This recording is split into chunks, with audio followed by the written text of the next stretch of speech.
This video is about cyclotrons. A cyclotron is the term given to a charged particle moving in a circular path in a uniform magnetic field. Pictured at the top is a bubble chamber.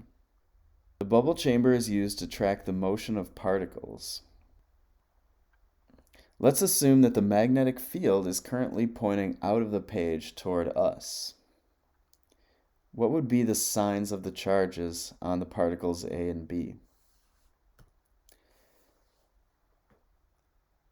All right, so on the side here, I'm going to represent a uniform magnetic field with dots. And we have to try to figure out what's happening inside the bubble chamber based on the paths that we see for these particles. All right, so that's the B field. So we see here that one particle shot fairly straight through, and it wasn't deflected at all. But particle A really was deflected. It started to curve. And you have to ask yourself, why would that particle do that? Well,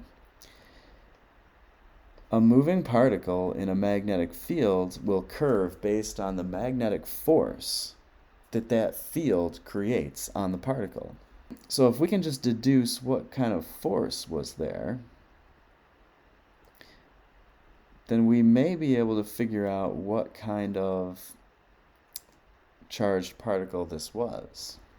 So let's take a particular point on the particle's path, like right here when it was just getting started. At that time, the particle's velocity was tangent to the path, but it is apparently feeling a force that's directed to the left.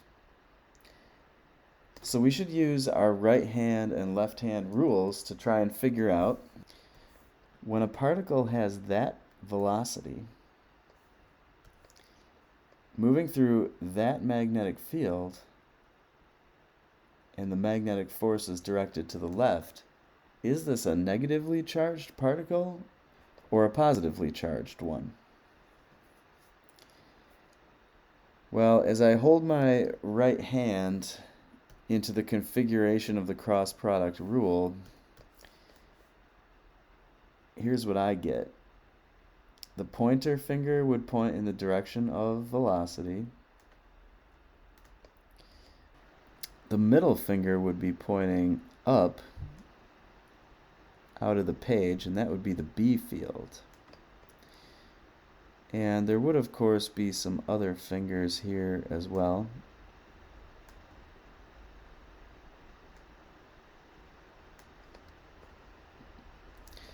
When this happens, the thumb points to the left. And that's going to be the direction of the magnetic force. This would be the right hand. So this particle must be a positive particle. Now, interestingly, we can track its movement throughout the circular path. And we can see how things will change. Now the particle's velocity is to the left. The magnetic field, though, is still up. So if we draw the right-hand rule for that, what we would see is a pointer finger pointing in the direction of velocity,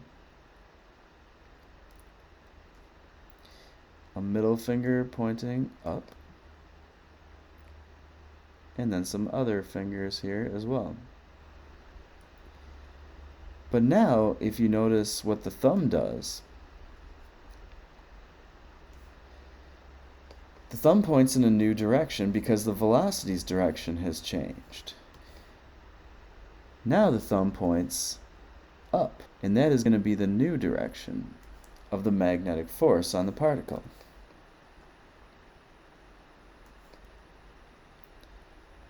This idea of a particle changing its direction constantly in a magnetic field is a cyclotron.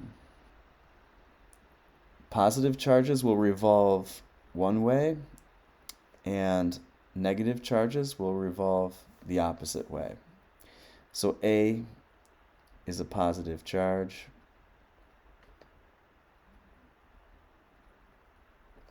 B represents a negative charge.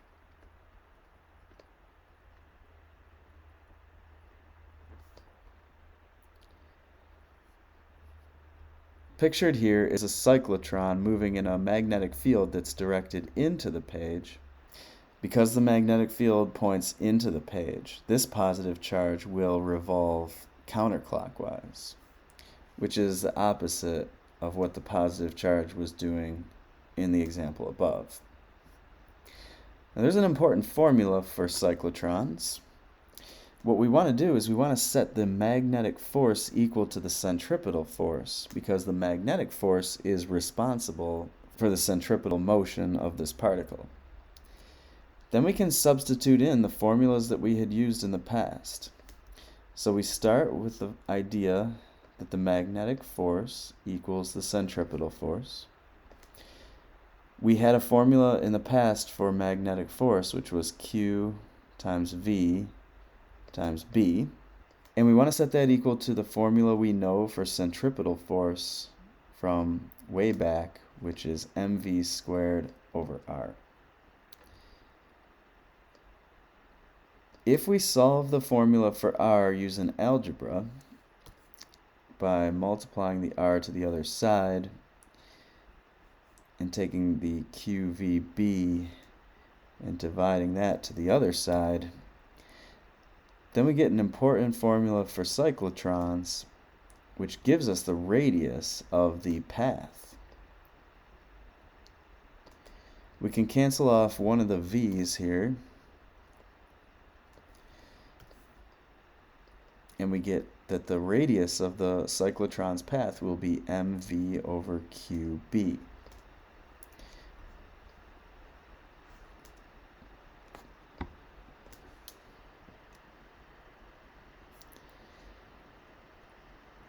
Let's try it here in this example.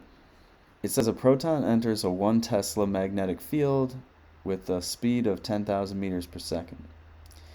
Let's find the magnitude and direction of the magnetic force on this proton.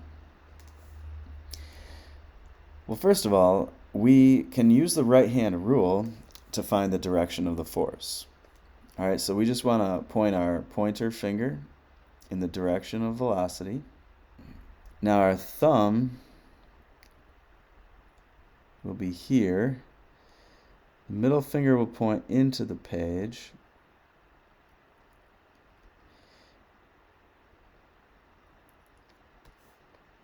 And so our velocity points forward. Our B field points into the page. And our thumb gives us the direction of the magnetic force on this particle.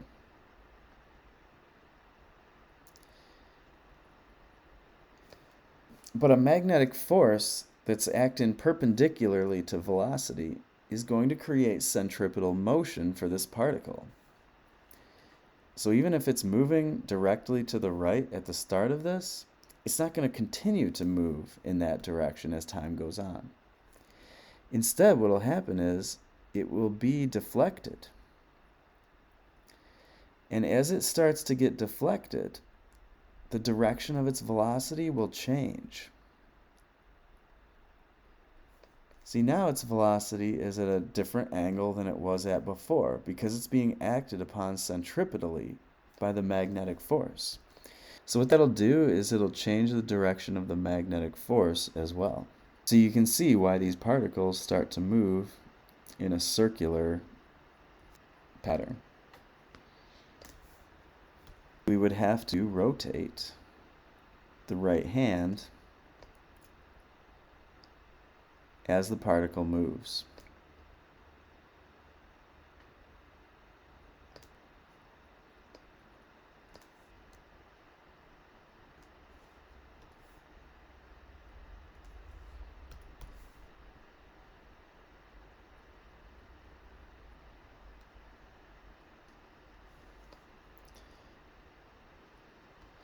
So the direction of the magnetic force initially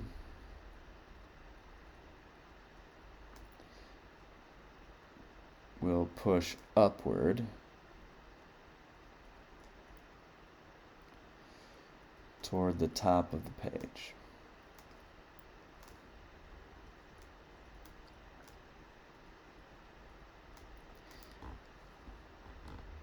Now let's find the magnitude of the force.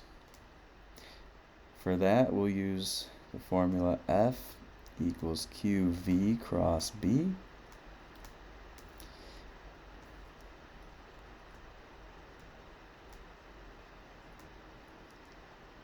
It's a proton.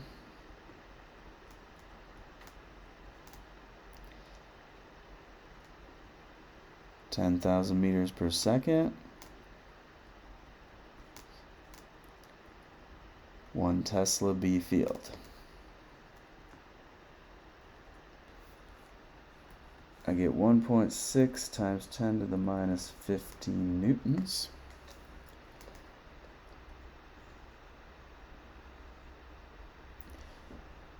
Now what's new is we can find the radius of the proton's circular path. So we should use R equals mv over qb. Alright, mass of a proton is 1.67 times 10 to the minus 27.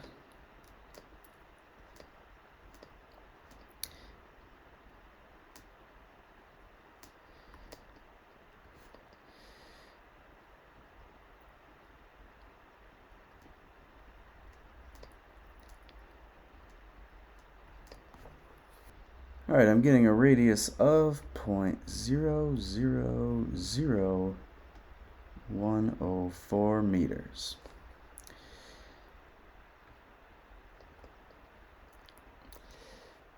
So about 1/10 of a millimeter. It's actually a very tight circle.